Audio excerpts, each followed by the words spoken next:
بسم الله الرحمن الرحيم. الحمد لله الذي هدانا لهذا وما كنا لنهتدي لولا أن هدانا الله. لقد جاءت رسل ربنا بالحق صلوات الله عليهم أجمعين. أما بعد فأعوذ بالله من الشيطان الرجيم. بسم الله الرحمن الرحيم. اقترب للناس حسابهم وهم في غفلة معرضون. وعن عبد الله بن مسعود رضي الله تعالى عنه قال قال رسول الله صلى الله عليه وسلم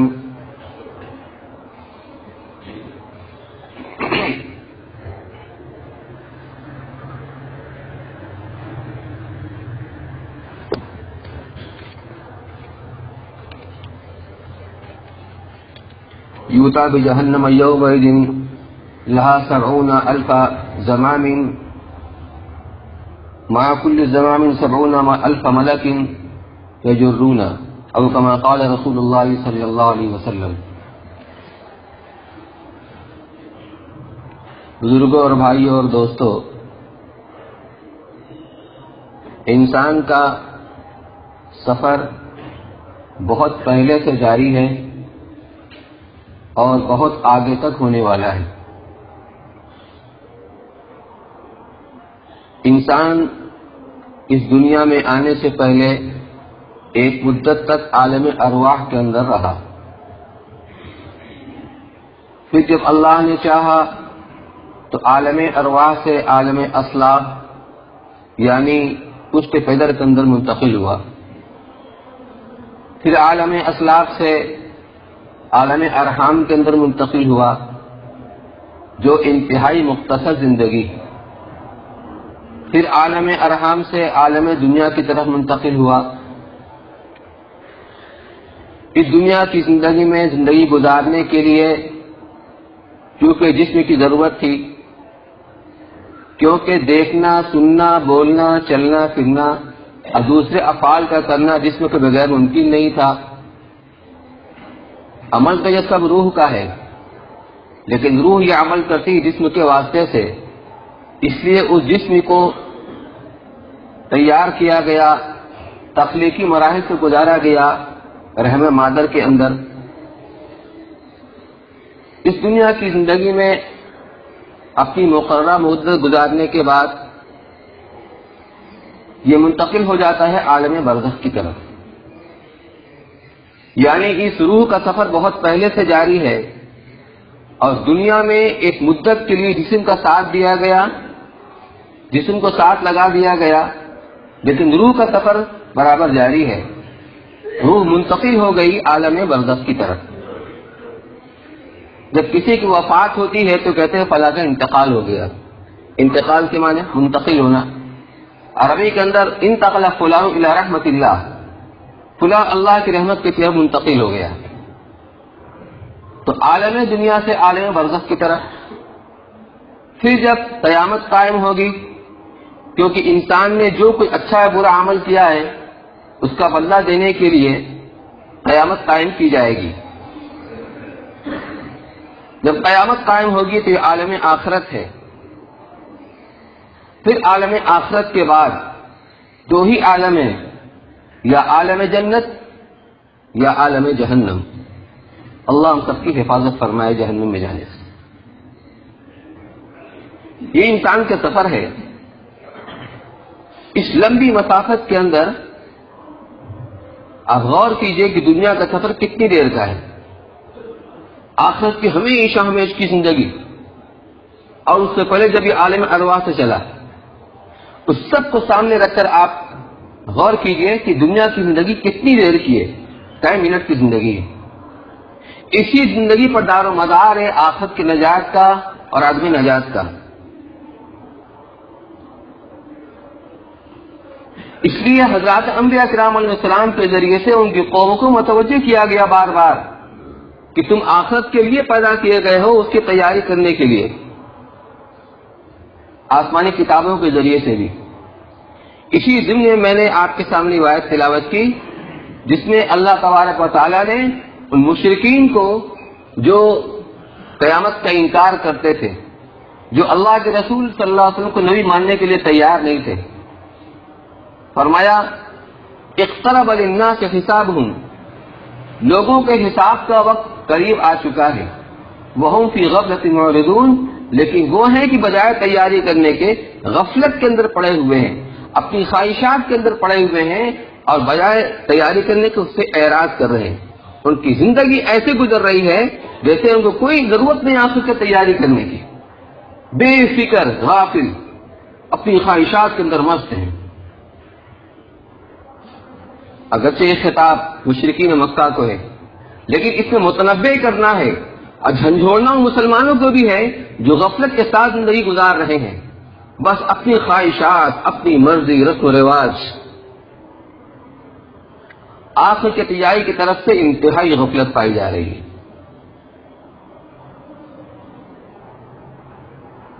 اگر حساب سے مراد عام حساب لیا جائے تو اس کے اندر آخرت کے قیامت کے حساب کے ساتھ ساتھ قبر کا حساب بھی شامل ہو جاتا ہے، تو گویا ہر آدمی کی موت کے فوراً بعد اس کا حساب کتاب شروع، کہ قبر کے اندر اس سے سوال کیا جائے گا، 3 مشہور سوال کیا جائے گا، اور اس کے جواب کی تیاری کے لیے ہی ہم کو دنیا کی زندگی دی گئی ہے۔ تو ہم میں سے ہر شخص اس بارے میں غور کریں کہ اس تیاری میں ہمارا کتنا وقت لگ رہا ہے، اور ہم تیاری کر رہے ہیں کہ نہیں کر رہے ہیں۔ اس لیے فرمایا اقترب، قریب آ گیا ہے، یا اس اعتبار سے دیکھا جائے کہ دنیا کی جو زندگی ہے جب سے دنیا شروع ہوئی اس وقت سے لے کر قرآن کے اس نزول کے زمانے تک، اور اس نزول سے لے کر کے قیامت کا زمانہ، وہ انتہائی قریب ہے۔ پھر جو چیز اپنی جگہ سے چل پڑتی ہے وہ قریب نظر آتی۔ ٹرین ہے، جب وہ اپنے جہاں سے اس کے نکلنے کا شیڈیول ہے، جب ٹرین اپنی جگہ سے چل پڑتی ہے تو اب وہ آخری اسٹیشن پر اس کا انتظار کیا جاتا ہے، دیر سویر پہنچتی ہی ہے۔ حدیث میں فرمایا گیا ان هذه الدنيا متهلة ذاهبة، اس دنیا کا سفر بھی جاری ہے اور دن بدن یہ برابر آگے کی طرف بڑھ رہی۔ کہاں منزل ہے؟ قیامت کی۔ وَإِنَّ هَذِهِ الْآخِرَةُ مُرْتَحِلَةٌ قَادِمَةٌ، اور یہ آخرت اس کا سفر بھی جاری ہے اور دن بدن ہم سے قریب ہو رہی ہے۔ ہم میں سے ہر شخص کی جو عمر ہے 50 سال 60 سال کم و بیش، وہ اتنا اپنی موت سے قریب ہو گیا، اپنے آخرت سے قریب ہو گیا۔ کیوں؟ یہ قیامت نام ہے اجتماعی موت کا، جب ساری دنیا پر موت طاری ہوگی، فنا طاری ہو جائے گی، اور ہر انسان کی شخصی قیامت اس کی اپنی موت ہے، کیونکہ جو اس کا انجام ہونا ہے وہ جلد کو اس کی موت کے اوپر آ ہی جائے گی سامنے، موت کے بعد قبر کے اندر۔ آپ ٹرین کا سفر کرتے رہتے ہیں، آپ نے دیکھا ہوگا کہ ٹرین جب کسی اسٹیشن کے اوپر رک جاتی ہے اور جب اس کا چلنے کا وقت ہوتا ہے لیکن ابھی چلتی نہیں ہے، یا چل پڑی لیکن محسوس نہیں ہوا، اور سامنے کوئی ٹرین کھڑی ہوئی ہے تو کبھی ایسا لگتا ہے کہ سامنے والی ٹرین چل رہی ہے، حالانکہ وہ نہیں چلتی بلکہ یہ چل رہی ہے۔ جب دنیا کا سفر جاری ہے تو گویا آخرت بھی، اس کا سفر بھی جاری ہے، یہ آخرت سے قریب تر ہوتی چلی جا رہی ہے، اور وہ آخرت دنیا سے قریب تر ہوتی چلی جا رہی ہے۔ میرے بھائیوں، عرض کرنے کا مقصد یہ ہے، یہ خطاب ہمیں اور آپ کو بھی ہے کہ دن بدن ہماری موت کا وقت قریب آ رہا ہے، چاہے جب بھی اس کا وقت ہو۔ قیامت کا آنا یقینی ہے لیکن کب آئے گی کوئی نہیں جانتا، ایسی موت کا آنا یقینی ہے، کب آئے گی کوئی نہیں جانتا۔ لیکن ظاہر سی بات ہے جب اتنی ہم عمر گزار چکے ہیں تو ہم موت سے زیادہ قریب ہو چکے ہیں، اس کے لیے ہمارے پاس کیا تیاری ہے؟ ہمیں سے ہر شخص دیکھے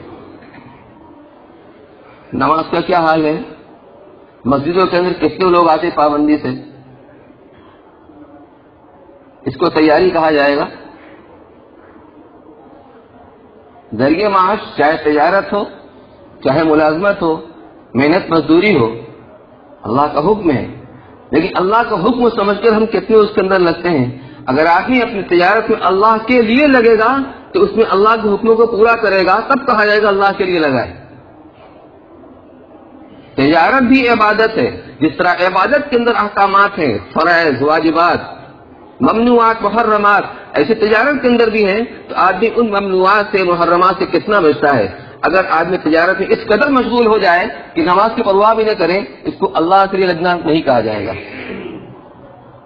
اس کی تجارت پھر عبادت نہیں بن سکتی۔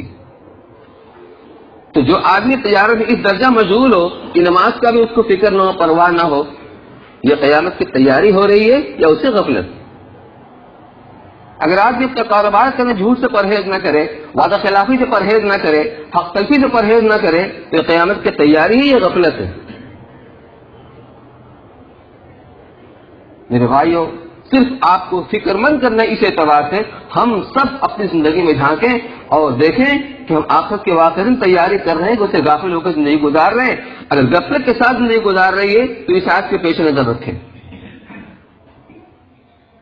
حضرات صحابہ کرام کی کیا زندگی تھی؟ وہ تو اعلیٰ درجے کی ایمان والے تھے، وہ کامل دین والے تھے۔ حضرت عمرو بن عاص رضی اللہ تعالیٰ عنہ بڑی صلاحیت کے مالک تھے، بڑی خوبیوں کے مالک تھے۔ ان کی ایک وہ زندگی بھی تھی جو اسلام سے پہلے والی زندگی تھی کہ مسلمانوں کو اور اسلام کو نشانہ بنانے کے لیے اپنی پوری صلاحیت انہوں نے صرف کر دی۔ نجاشی شاہ حبشہ کے دربار میں جب مسلمان گئے ہجرت کر کے اللہ کے رسول صلی اللہ علیہ وسلم کے حکم سے، اور وہاں کے بادشاہ نے انہیں پناہ دی، تو جو مکہ والوں کے جو وقت گیا تھا اس وقت کے ذمہ دار اور امیر یہی تھے، عمرو بن عاص رضی اللہ تعالیٰ۔ صلاحیت بہت تھی، لیکن جب اسلام کا تعلق قائم نہیں ہوا تھا تو معاملہ وہ تھا کہ ساری صلاحیت، ساری طاقت اور قوت یہ سب اسلام کے خلاف تھی۔ لیکن جب سن 6 ہجری کے اندر صلح حدیبیہ کے بعد جو مسلمان ہوئے ہیں تب وہ ساری صلاحیت اسلام کے حق میں اسلام کے لیے لگ رہی، حتیٰ کہ ان کو فاتح مصر کہا جاتا ہے۔ عمر رضی اللہ عنہ کے زمانے خلافت میں انہوں نے مصر کو فتح کیا تھا۔ انتقال کا وقت قریب تھا، رو رہے تھے، زار و قطار رو رہے تھے۔ تو لوگوں نے پوچھا حضرت کیا بات ہے؟ اللہ کے رسول صلی اللہ علیہ وسلم اس دنیا سے اس حال میں گئے تو آپ سے خوش تھے، آپ کو کیا فکر ہے؟ یہ وہ صحابہ کرام ہیں جن کے بارے میں اللہ نے فرما دیا رضی اللہ عنہم ورضوا عنہ، مجھے سند مل گئی ہے کہ اللہ ان سے راضی ہے، جس سے اللہ راضی ہوتا ہے اللہ آپ کو جہنم میں نہیں ڈالتا۔ دیکھیں یہ فکر میں اس لیے واقع سننا چاہتا ہوں کہ ہم بھی دیکھیں کہ کیا ہمارے اندر یہ فکر ہے اس اعتبار سے۔ جب لوگوں نے اصرار کیا کیا بات ہے تو کہا کہ بات یہ ہے کہ میری زندگی کا 3 حصہ ہے۔ ایک حصہ وہ ہے اسلام سے پہلے والا جو میری زندگی کفر اور شرک کے اندر اور اسلام کے مسلمانوں کے خلاف ساری صلاحیت کے استعمال کرنے میں گزری۔ اگر خدا نہ چاہتا میرا انتقال اسی زمانے میں ہوتا میں سیدھا جہنم کے اندر جاتا۔ میری زندگی کا دوسرا مرحلہ وہ ہے جب اللہ نے مجھے ایمان کی دولت سے نوازا، میں مسلمان ہوا، اور اللہ کے رسول صلی اللہ علیہ وسلم کی پوری حیات طیبہ میں جو میری زندگی گزری، اگر اس زمانے میں میرا انتقال ہو جاتا مجھے اللہ کی ذات سے امید ہے کہ میں کامیاب ہوتا اور میں جنت کے اندر جاتا۔ لیکن حضور صلی اللہ علیہ وسلم کے وصال کے بعد کچھ امور کا مجھے ذمہ دار بنایا گیا، یعنی حکومت اقتدار دیا گیا کیونکہ مصر کے گورنر تھے۔ پھر اس میں کچھ باتیں ہوئی، کچھ باتیں ہو گئی، اس کا ان کو فکر اور خوف ہے اب مجھے پتا نہیں کہ میرا کیا انجام ہوگا، میں جنت پہ جاؤں گا کہ جہنم میں جاؤں گا۔ میرے بھائیوں یہ وہ حضرات صحابہ کرام ہیں جن کو اپنی آخرت کے بارے میں اتنا فکر تھا، کہاں ہم کہاں وہ۔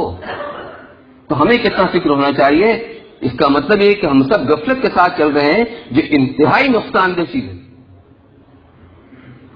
اتنا کچھ دنیا میں انقلاب آنے کے باوجود، حالات میں اتنی تبدیلی آنے کے باوجود، ہم ہر آدمی، میں اپنے سمجھ یہ بات کہہ رہا ہوں، اپنی زندگی میں جھانکے کہ کتنی تبدیلی آئی، کتنا ہم آخرت سے قریب ہوئے، کتنا آخرت والے اعمال کو ہم نے زیادہ اختیار کیا۔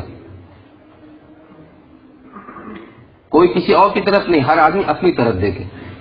احتساب آدمی کو صحیح رخ پر کھڑا کر دیتا ہے اور اس کو آگے بڑھا دیتا ہے، دھکا دے دیتا ہے کہ نہیں یہ چیز یہ صحیح نہیں ہے، بعد میں صحیح رخ پر چلنے کی کوشش کرتا ہے۔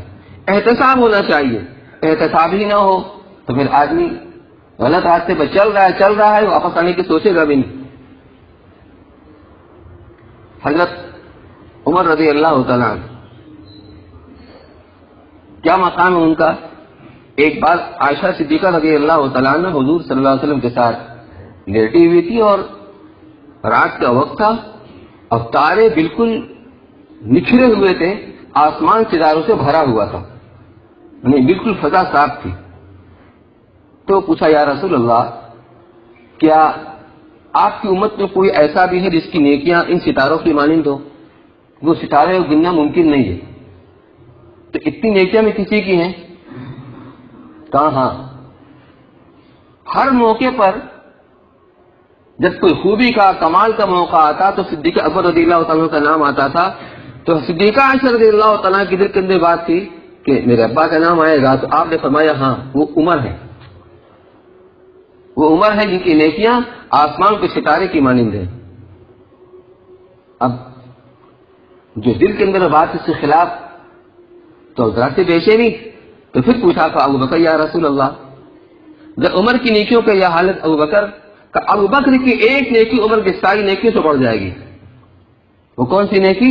غار حرا کے اندر، غار ثور کے اندر جو انہوں نے دن گزارا، جو انہوں نے رات گزاری، اور جو قربانیاں انہوں نے دی ہیں، فرمایا کہ اس کا کوئی مقابلہ نہیں ہے۔ حضرت عمر رضی اللہ تعالیٰ کہا کرتے تھے کہ ابو بکر اپنی وہ نیکی مجھ کو دے دیں، میری زندگی کی ساری نیکیاں مجھ کو دے دیں، مجھے یہ منظور ہے۔ ایسی خوبیوں کے مالک عمر رضی اللہ تعالیٰ عنہ۔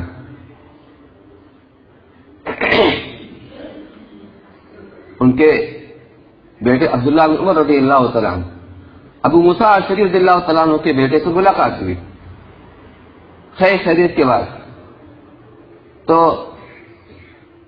عبداللہ بن عمر رضی اللہ تعالیٰ نے فرمایا کہ میرے والد کی آپ کے والد سے ملاقات ہوئی تو میرے والد نے آپ کے والد سے کہا کہ ابو موسیٰ، جو کچھ ہم نے اسلام کے اندر قربانیاں دی ہیں، جو جہاد کیے، جو ہم نے عبادتیں کی، اگر اللہ تعالیٰ اس کا ہمیں بدلہ نہ دے، کوئی بدلہ ہم کو نہ ملے، لیکن آخرت کے معاوضے سے ہم کو بری کر دے، مجھے یہ منظور ہے، مجھے یہ منظور ہے۔ حالانکہ اشیاء و بشرہ میں ہے، اللہ کے رسول صلی اللہ علیہ وسلم نے جن کو دنیا میں جنتی ہونے کی بشارت دی تھی، لیکن یہ اللہ کا خوف، اپنے ایمان کی طرف سے اتنا فکر مند، اپنی آخرت کے بارے میں اتنا فکر مند ہے۔ حضرت ابو موسیٰ اشعری رضی اللہ تعالیٰ نے فرمایا کہ نہیں، ہم نے جو کچھ کیا ہے ہم اللہ سے امید کرتے ہیں کہ ہمیں اس پر اجر ملے گا۔ اس موقع پر ابو موسیٰ اشعری رضی اللہ تعالیٰ کے بیٹے نے کہا کہ آپ کے والد میرے والد سے اچھے تھے۔ میں بتانا چاہ رہا ہوں مقام کیا ہے اور فکر کتنا ہے۔ ابو بکر رضی اللہ تعالیٰ کبھی کسی پرندے کو دیکھ کر کے سرد آب ہوتے تھے، کاش میں یہ پرندہ ہوتا مجھ سے کوئی حساب نہ ہوتا، کاش میں تنکا ہوتا کہ مجھ سے کوئی حساب نہ ہوتا، کاش میں مومن کے بدن کا بال ہوتا۔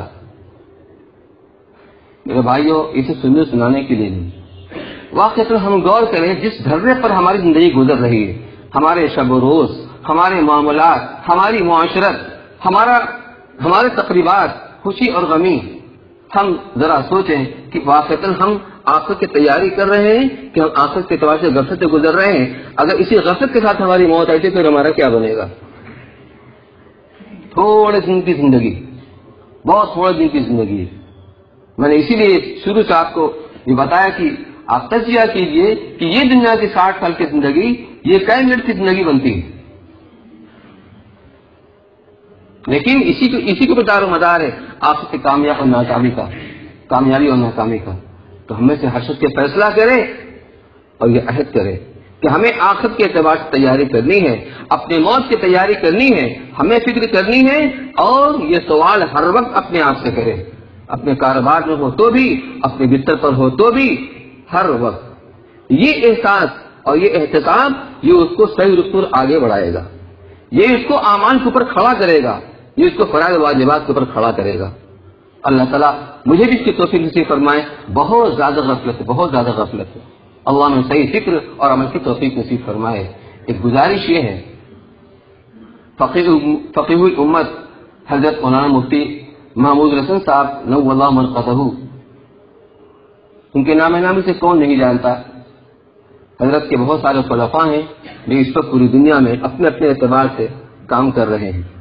مثال صرف حضرت مولانا ابراہیم صاحب جہاں برکاتہ ہیں افریقی. حضرت کے متعلقین تھے اس میں وہ لوگ بھی تھے جو دنیاوی اعتبار سے اونچی سوسائٹی سے تعلق رکھتے تھے، مالدار لوگ تھے، بڑی بڑی فیکٹریوں کے مالک، لیکن حضرت کی صحبت کی برکت سے ان کے اوپر دین کا رنگ غالب آ گیا تھا. اسی میں ایک حاجی عبداللہ صاحب تھے مرحوم، جن کا لاک ڈاؤن کے اندر انتقال ہوا کچھ دن پہلے، دلی میں رہتے تھے. ان کے صاحبزادے ہیں بالکل نوجوان، سلیم بھائی کر کے. ان کا آپریشن ہوا ہے شاید برین کا، اس میں وہ 6 دن سے کوما کے اندر ہیں. تو ان کی طرف سے ان کے گھر والوں نے درخواست کی ہے آپ ان کے لیے دعا کریں کہ اللہ تعالیٰ ان کو صحتیاب فرمائے اور عافیت کا معاملہ فرمائے. اور بھی احباب ہیں آپ کے دعاؤں کے منتظر ہیں، درخواست کی ہے اللہ تعالیٰ ہر بیمار کو اس کی بیماری شفائے کاملہ اور عاجلہ مستمرہ نصیب فرمائے، صحت و عافیت کا معاملہ فرمائے. دوسری گزارش یہ کہ ابھی نماز کے بعد ایک نکاح ہونا ہے. یہ سنت کے مطابق جو عقد نکاح ہوتا ہے اس کی حوصلہ افزائی ہونی چاہیے. یہ ضرور ہے کہ اسی پر اکتفا نہ کیا جائے بلکہ آگے پیچھے بھی النکاح میں سنتی کا منظر ہمیں نظر آنا چاہیے، اس کی کوشش بھی ہونی چاہیے. آپ حضرات شرکت کی درخواست ہے. وآخر دعوانا الحمدللہ رب العالمین.